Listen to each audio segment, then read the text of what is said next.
आपण सर्वजण उभे राहूया आणि प्रार्थना करूया. देवाचं सहाय्य आपण मागूया आणि ह्या भक्तीसाठी विशेष प्रार्थना करूया. हे आमच्या पवित्र पवित्र अतिपवित्र आमच्या जिवंत देवा, तुझ्या नावाला आम्ही धन्यवाद देतो. आम्ही तुझी स्तुती करतो प्रभू, मान महिमाने गौरव देतो, कारण तू आमचा थोर जिवंत प्रभू परमेश्वर देव आहे. प्रभू देवा, आम्ही तुझ्या चरणापाशी येतो आणि तुझं नाव आम्ही उंचवतो आणि तुला विनंती करतो की प्रभू, आमची आजची भक्ती तू आशीर्वादाची तू कर. ही भक्ती प्रभू तुला मान्य असेल, आवडणारी असेल असं तो हो. ती अंतःकरणापासून खरेपणाने आत्म्याने केलेली असेल म्हणून तू आमचं सहाय्य कर, आपली कृपा तो पुरव. तुझ्या पवित्र आत्म्याचं कार्य प्रभू पुन्हा एक वार आमच्या मंडळीमध्ये तू होऊ दे, आम्ही तुला विनंती करतो प्रभू देवा. आज पुन्हा एक वार नव्याने प्रत्येकाला तू स्पर्श कर, प्रत्येकासोबत तू बोल आणि प्रभू आमची सर्व जी टेक्निकल यंत्रणा आहे ती तुझ्या हातामध्ये आम्ही देतो प्रभू. जे सर्व वाजवणारे गाणारे आहेत, मी स्वतः संदेशवाहक लीडिंग करणारे आमचे बंधू आणि प्रभू आम्ही सर्व प्रत्येक उपस्थित प्रत्येक व्यक्ती प्रत्येक सभासद आज तुझ्या हातामध्ये ये प्रभू. तुझी उपस्थिती आमच्यामध्ये आहे, आमचा विश्वास आहे आणि आमची सहभागिता आमची भक्ती पुन्हा एक वार नव्याने तू आशीर्वादित तू कर. तारणारा प्रभू येशू ख्रिस्त याच्या गोड आणि प्रिय नावात मागतो म्हणून तो आहे. आमेन. आपण उभेच राहूया आणि आपल्याला ब्रदर आठवले आपल्या भक्तीच्या पुढील भागामध्ये चालवतील.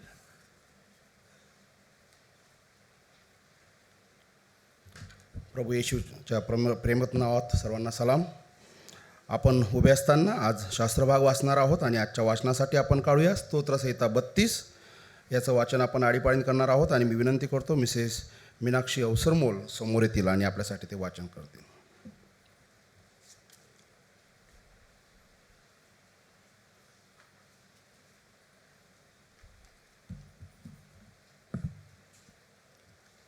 स्तोत्रसंहिता 32 आपण आळीपाळीने वाचूया.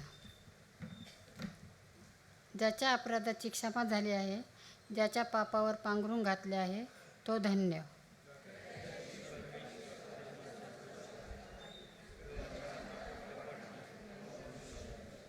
मी गप्प राहिलो होतो तेव्हा सतत कन्यामुळे माझे हाडे जीर्ण झाली.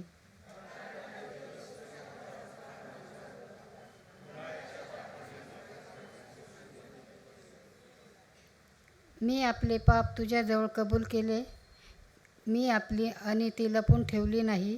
मी आपले अपराध परमेश्वराजवळ कबूल करेन असे मी म्हणालो, तेव्हा तू मला माझ्या पापदोषाची क्षमा केली.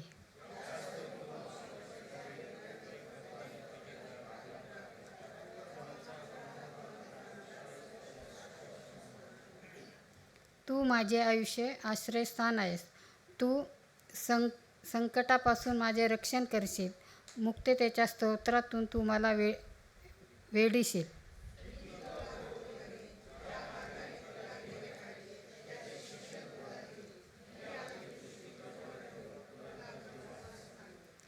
निर्बुद्ध घोडा किंवा खेचर यासारखे होऊ नका. त्यांना आवरण्यासाठी लगाम व आठोळी अशी सामग्री पाहिजे. नसली तर ती तुझ्याजवळ यावयाची नाहीत.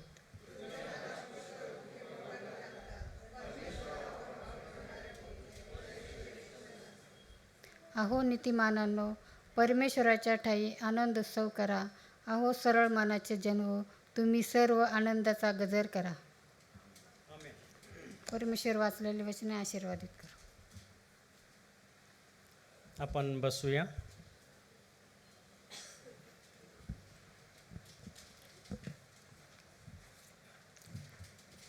ही आपली प्रार्थनेची वेळ आहे. प्रार्थना करणार आहोत आणि पुन्हा एक वार प्रार्थनेच्या ज्या विनंत्या आहेत मी आपल्यासमोर ठेवतो आहे. संध्याबाई भोसले आहेत, मेघनाबाई इंगल्स, रेव्हरंड स्टीव्ह झुमाल्ट, brother Pralhad Ingles, brother G R. Jadhav, Mrs Swati Anant Bhujbal, Bhaiya Salve आणि संपूर्ण कुटुंब, संजय मनसुरे, त्यानंतर Bipin Nirmal, Kasturabai Jadhav, Ushabai Padale, brother Manoj Athawale, Geetabai Dongardive, brother Girish Khare, brother Nikki Ingles, brother Ashish Robert Khude, त्यानंतर ब्रदर विजयकुमार कुरणे,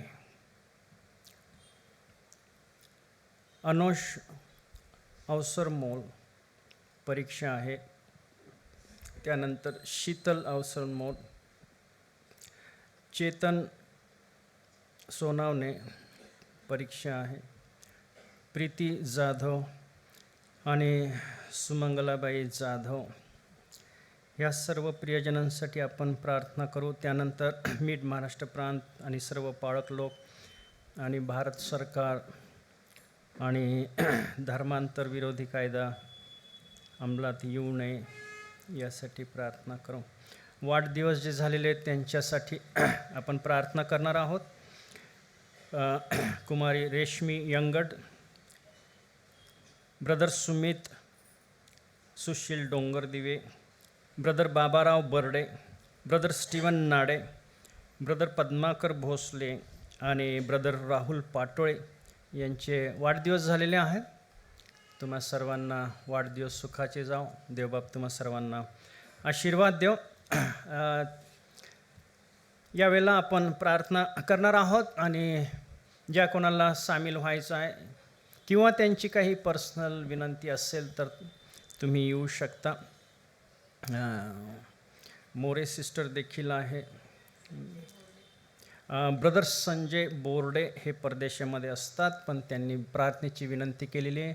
ब्रदर रॉबिन बोर्डे यांचे बंधू ते आहेत, त्यांच्यासाठी आपण प्रार्थना करणार आहोत. तर ही आपली प्रार्थनेची वेळ आहे.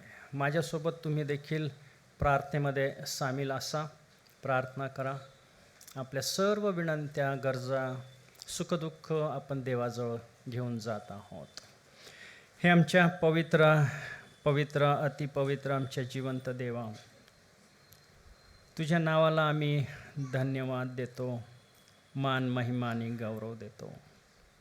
कारण खरोखर प्रभू तू आमचा जिवंत प्रभू परमेश्वर देव आहे. प्रभू देवा, तुझ्या चरणाजवळ येण्याची संधी तू आम्हाला दिली, आम्ही तुझे आभार मानतो. आणि तुला विनंती करतो की प्रभू, ज्या प्रियजनांची नावे आम्ही वाचलेली आहेत त्या सर्व प्रियजनांना आम्ही तुझ्या हातामध्ये देतो आज सकाळी.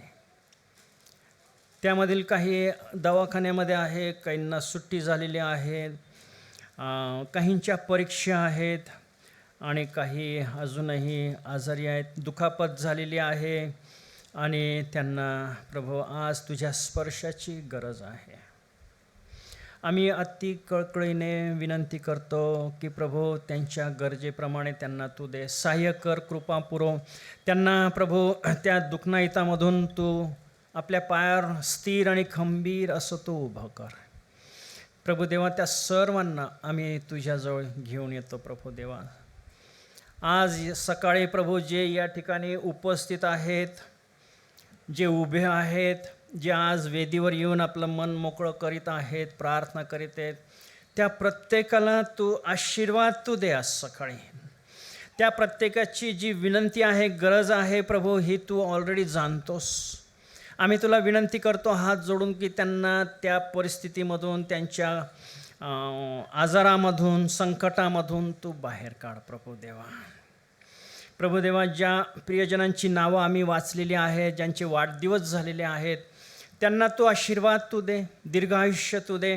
त्यांच्या आयुष्याचा उपयोग प्रभू तुझ्या गौरवासाठी, सेवेसाठी तू होऊ दे, ही तुझ्या चरणी आम्ही प्रार्थना करतो. प्रभू देवा, आम्ही तुला विनंती करतो, आमच्या मंडळीला तू आत्मिक आशीर्वाद तू दे. या दिवसामध्ये आमची मंडळी प्रभू जे प्रियजन आहेत वचनामध्ये अधिक वाढतील, आत्मिक जीवनामध्ये प्रभू त्यांची अधिक आणि अधिक प्रगती होईल आणि आम्ही प्रभू अधिक तुझ्या जवळ येऊ, तुझे नियम आम्ही पाळू, तुझ्या आज्ञा आम्ही पाळू, तुझ्या वचनाप्रमाणे धार्मिक आणि पवित्र जीवन जगण्याचा आम्ही प्रत्येकाने प्रयत्न करावा आणि प्रभू देवा तुला आवडणारं जीवन आम्ही जगावं, म्हणून तू आमच्या प्रत्येकाचं सहाय्य कर प्रभू. आपली कृपा तू पुरव. या मंडळीला तू आशीर्वाद तू दे प्रभू देवा. आम्ही सर्व तुझ्या अधीन आणि स्वाधीन आहोत प्रभू देवा. आम्ही फक्त वचन ऐकून ते सोडून न देता ते ग्रहण करावं, ते आमच्या प्रभू त्याचं परीक्षण करून आमच्या जीवनामध्ये ते लागू करावं, म्हणून तू आमचं सहाय्य कर. जर आज तुला आमच्या जीवनामध्ये न आवडणाऱ्या गोष्टी असतील तर त्या काढून टाकण्यासाठी आम्हाला तू शक्ती दे, सामर्थ्य तू दे, लीनतेचा आत्मा तू आम्हाला तू दे प्रभू देवा. आणि कोणत्याही सैतानी शक्तीने किंवा सैतानाच्या कुयुक्त्याने मोहपाशाने प्रभू आम्ही बळी पडू नये, म्हणून तुझ्या सामर्थ्यामध्ये आम्हाला तू प्रबळ असं उभं तू कर, हीच आम्ही तुझ्याजवळ प्रार्थना करतो. आमच्या प्रांतातील सर्व पाळक लोक आहेत, पाळकीन बाया आहेत, त्यांची लेकरं आहेत, त्यांच्या मंडळ्या आहेत, सर्वांना तू आशीर्वाद तू दे आणि ज्या उद्देशाने प्रभू ह्या सर्व मंडळ्या तू ठेवलेल्या आहेत ते उद्देश पूर्ण होतील अशी कृपा तू कर. ये प्रभू, इथून पुढचा जो काही सर्व भाग आहे तो तू आशीर्वादित कर. आम्ही भारत सरकारसाठी प्रार्थना करतो, त्यांना तू सहाय्य कर. मोठं राष्ट्र चालवण्यासाठी ज्ञान, बुद्धी आणि शहाणपण तू दे. आमच्या देशामध्ये अनेक प्रश्न आहेत, समस्या आहेत, त्या सोडवण्यासाठी प्रभू त्यांना तू सहाय्य कर आणि आपली कृपा तू पुरव प्रभू देवा. धर्मांतर विरोधी कायदा प्रभू होणार नाही, रद्द होणार नाही आणि तुझ्याकडं येण्यासाठी लोकांना अडखळण होणार नाही अशी कृपा तू कर प्रभू. ये इथून पुढचा सर्व जी भक्तीचा भाग आहे तो आशीर्वादित तू कर, हीच आम्ही तुझ्या चरणी प्रार्थना करतो. आज आमच्यामध्ये जर कोणी पाहुणे मंडळी असतील प्रभू देवा तर त्यांना देखील तू आशीर्वाद तू दे आणि त्यांच्या संगती देखील प्रभू तू तुझ्या वचनाकरवी बोल आणि आमच्या सर्वांसोबत तू बोल आणि प्रभू तुझं वचन घेऊन आम्ही घरी जावं असं तो हो दे. तारणारा प्रभू येशू ख्रिस्त ह्याच्या गोड आणि पवित्र नावात ही प्रार्थना केलेली आहे, म्हणून तो ऐक.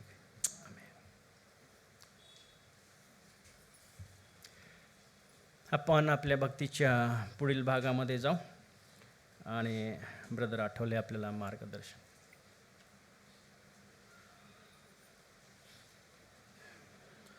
यावेळेला मी क्वायरला विनंती करतो, क्वायर समोर येईल, आपल्याला मंडळीच्या गीतामध्ये चालवतील आणि आपण सुद्धा सर्वजण उभे राहूया आणि गीतामध्ये आपण सामील होऊया.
भक्तीची वेळ, भक्तीची वेळ, भक्तीची वेळ, ही गोड कैशी वर्णवून हरी मला ती प्रेरणा देवा मी अर्पी प्रार्थना ठाई भाव ठेवणी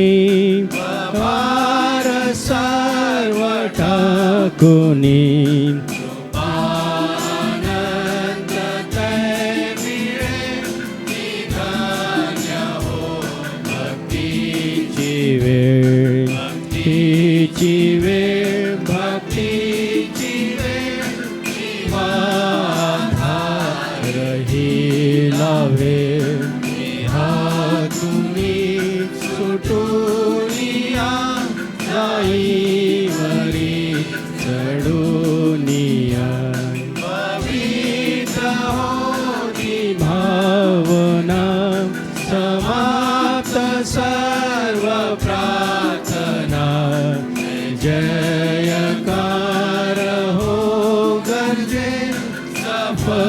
आलय भक्तीची वेळ, भक्तीची वेळ, भक्तीची वेळ मला सदैव आवडे. आमेन. देवाची स्तुती असो. भक्तीची वेळ, भक्तीची वेळ मला सदैव आवडेल. ज्यावेळेला आपण येतो भक्ती करण्यासाठी आणि आपण जे सर्व इतर विश्वासणारे आहेत, तुम्ही खाली बसा.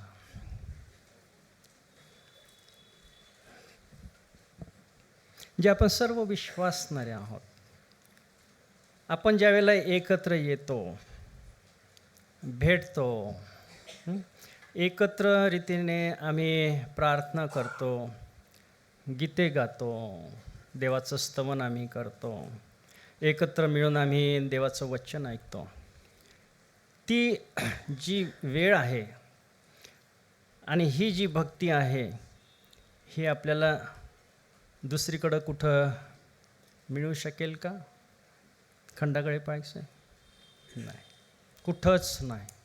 आपल्या मंदिरामध्ये आपल्या प्रिय लोकांच्या सोबत भक्ती करणं आणि आतुरतेने वाट पाहत असतो ह्या भक्तीसाठी की आपण एकत्र यावं आणि भक्ती करा. देवाची स्तुती असो. तर यावेळेला मी जे आपल्या पुढील आठवड्याच्या ज्या अनाऊन्समेंट्स आहेत त्याबद्दल मी सांगू इच्छितो. आज संध्याकाळी युवकांची जी सभा आहे 5 वाजता नियमित रीतीने होते, ती होईल. ख्रिस्त वार्ता संघाची सभा उद्या सोमवारी 6 वाजता ऑनलाईन, बुधवारची सभा 7 वाजता ऑनलाईन.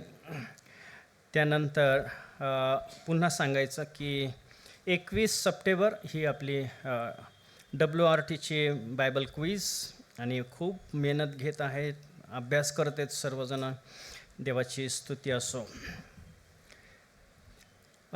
ब्रदर पद्माकर भोसले यांनी काव्यसंग्रह लिहिलेला आहे, पुस्तक.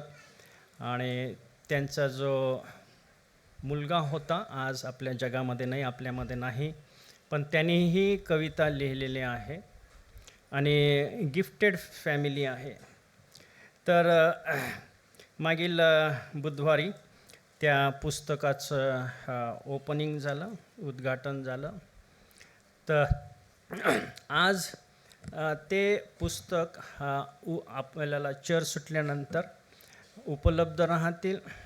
2 पुस्तकं आहेत, एक त्यांनी स्वतः लिहिलेलं, त्यांच्या मुलाने लिहिलेलं. तर 100 रुपये त्याची किंमत आहे.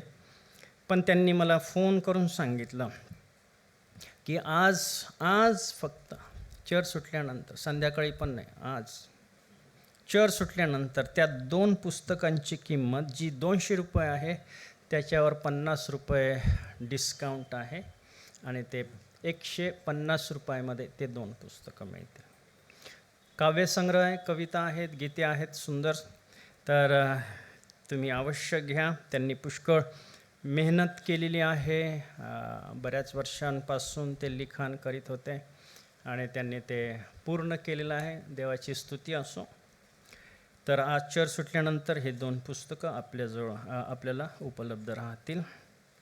पुन्हा मी सांगू इच्छितो की आपल्याला या ठिकाणी टेक्निकल टीम जी आहे आपली आणि यूट्यूबचं जे प्रसारण आपल्याकडं होतं, त्याच्यासाठी आपल्याला काही प्रियजनांची हेल्प पाहिजे आहे, व्हॉलेंटियर्स पाहिजे आहे, नियमित रीतीने सेवा करणार.